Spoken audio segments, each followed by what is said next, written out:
It is incredibly powerful, and I think those of you who love our league and love the sport can certainly, with that aggregated impact, help us promote and build our sport and be proud of what we're doing, be proud of the young women that are playing at such a high level, and understand that the best is still to come.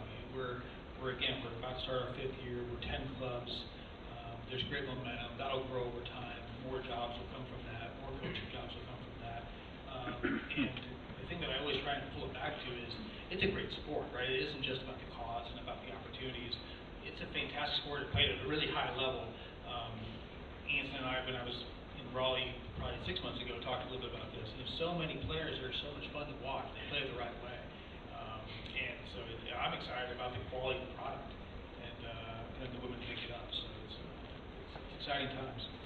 As a final question, you work with the team owners, you work in the professional ranks. What do you think you can do, or what can people do to try to find more opportunities to have women, female coaches? The females are in a referred position. Now that's, we didn't make a press release out of it because frankly it should have been in place before I got there. The reality is we need to do these things. And with the DA coming on board, there's going to be more opportunities. We need to require ourselves and demand more of ourselves. And I think, and I'm confident we did that. And with every year that goes by, there's going to be more opportunity. You look at some of our clubs and back to Seattle a little bit, Laura Harvey, which is at such a high level. So I think we're already showing that there's if done correctly, women can have a huge impact on our sport at the coaching level, in administration, certainly what they're doing on the pitch, on television. So I think I think we have to take a real responsibility to create opportunities for women. We've partnered with U.S. Soccer this year to fund coaching classes for our players so that they realize there's a pathway for them after they stop playing as well. And so I think that's where our league needs to be over the next 5-10 years. Can we open it up to questions? Does anybody have a question for Jeff? So I may be guilty of not really following the state especially, but I also know the reason why I have a professional team. So it's a little bit fragmented from what I can see. And California is a big state. Do you see any professional team coming to the league? So you live in California? So we need to fix that. Yeah, look, we need to be in California, no question. We've had good conversations with a variety of people in this market, both Los Angeles and in the Bay Area, actually, and San Diego. Yeah, thank you. It's an important market, obviously. The history and pedigree of both the youth all the way through the collegiate ranks is fantastic.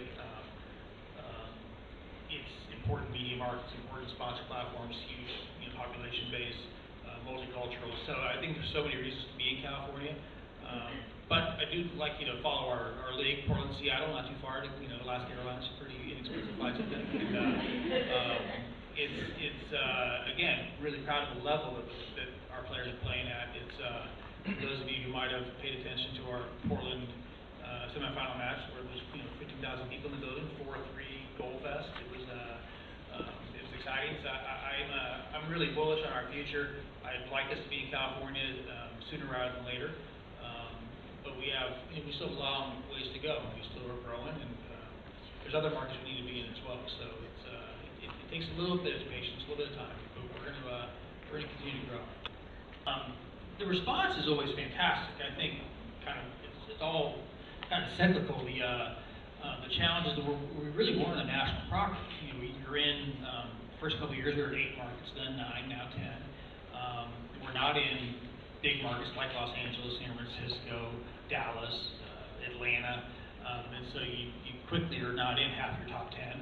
So those are some challenges. That's the feedback we get.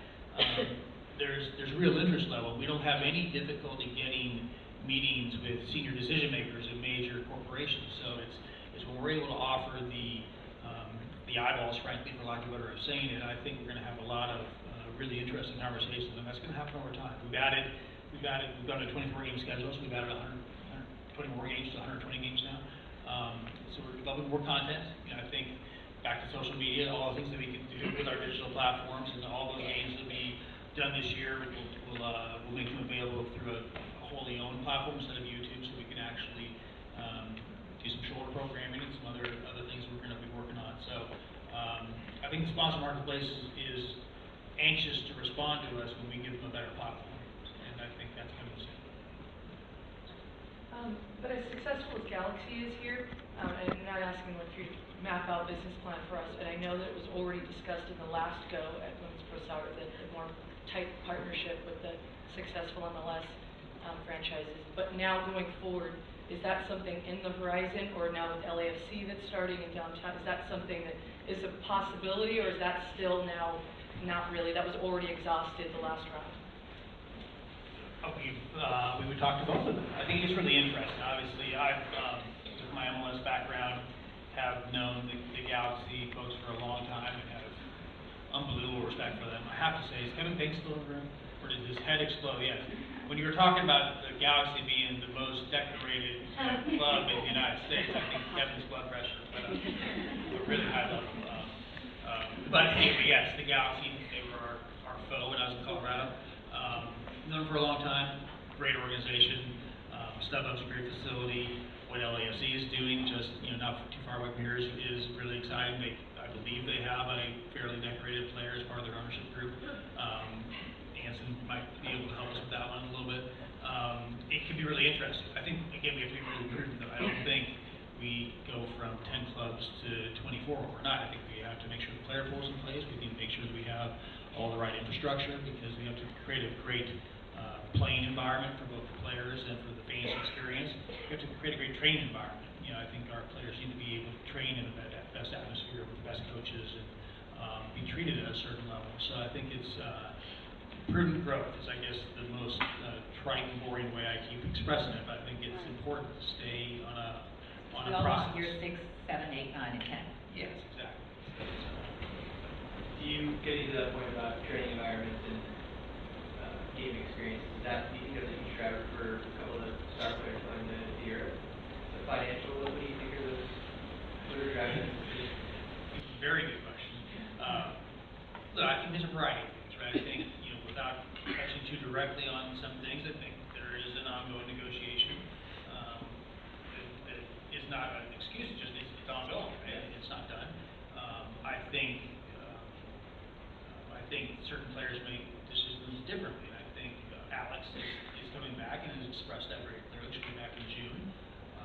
I think part of it is a life experience. I think that's what Crystal said. And look, I wouldn't mind living in London for a year or so and getting paid to play soccer. I think it's fantastic for her. But that's 2 out of 24 that we've gone over. I think we'll see some of the Canadian players go over there as well. But there's also other players who are inbound. And I think what I do believe very strongly, and I've had this conversation with Jill on more than one occasion, top to bottom, we're the most competitive league in the world. And so people can leave, that's okay. I think people like Alex Morgan have earned the right to make a decision that's good for her, and we wish her well, applaud her, and we'll welcome her back with open arms. She'll be fantastic, obviously, when she does come back. And same for Crystal. And but we feel really good about the quality of our league and quality of the environment.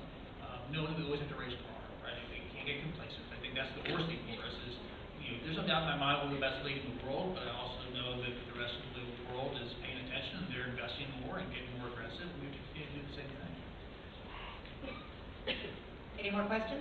Just one more. Do you think MLS will ever get behind the women's league, kind of like NBA is behind the WNBA? Well, we have, 3 of our 10 teams are owned by MLS clubs. In Chicago, they'll play at Toyota Park, and so they've got a nice relationship with Fire there. How it evolves, I'm not certain. I know that, look, the Major League Soccer all the way, from the commissioner and all the way down, and people like Amanda have been incredibly supportive of our growth. And so the quality of the relationship and the friendship and the spirit, I guess, and they support us and they root for us to be successful. That we couldn't ask for anything more. And so will there be more clubs who will express interest? I believe there will. And I think in part because it's a great product. So it helps them to continue to be authentic. They're providing potentially the best women's soccer in the world as part of their offering. So I think that'll continue to happen. But you just you can't rush it, and you don't want to expand too quickly just because you want to foster an MLS relationship. I think you want to do it on the right terms. There's a question in the back? I'm just looking at how you guys, how you do all your things with YouTube, and I think so much about sponsorships and, TV sponsorships are huge, and the amount of advertising you can get. What are you guys using, what are you pursuing for this next year? I know there were 3 games last year on TV, what are you pursuing for this next year? And then also there's other things, Twitter Live, there's live streams now on Twitter, Facebook Live, I don't know if you're looking at any of those other things, just kind of how more people, like if you live in Colorado, you live in Northern California, how we can have more access to games. Sure. Yeah, no, so we're looking at all those things. We'll stream our draft on Thursday on Facebook Live. We actually did a match with Facebook Live and Alex Morgan specifically in April that was north of 300,000 views with 0 promotion, in part because we weren't certain it was going to be working, so we didn't promote it at all until very, very last second. So we're really intrigued by that space. Facebook, Amazon has been, we've had good conversations there. The landscape is changing so dramatically. We think our sport in particular, our sport, not just the women's side, is the truly global sport. So I think and it certainly reaches the younger demographics. So I think some of the ways to consume the sport, kind of in the off-linear way of doing it, is pretty exciting. We're having, I'm really confident what we're going to be able to do from a television offering this year. I wish I could tell you specifics right now, but I feel very confident it's going to be dramatically better and with better reach than we had last year. And I'm enthusiastic by the support and the interest from the community and the media companies. So, it's not ready to be finalized yet, but we're excited about our future from a broadcast and digital point of view, which will lead to sponsorship. I just want to thank him for bringing soccer back to North Carolina. Was there yesterday, as you may have known, and fantastic community. It was 17 degrees when I landed, so that was completely unexpected. I heard. I'm glad I'm here now. Yeah, so we're really excited. We're really excited to be in North Carolina, and certainly in the Triangle area. And look, it goes. Obviously, there's some Tar Heels in our midst. It goes without saying the tremendous success that they've had, not only North Carolina, but Duke, NC State, and Wake, and just the whole community.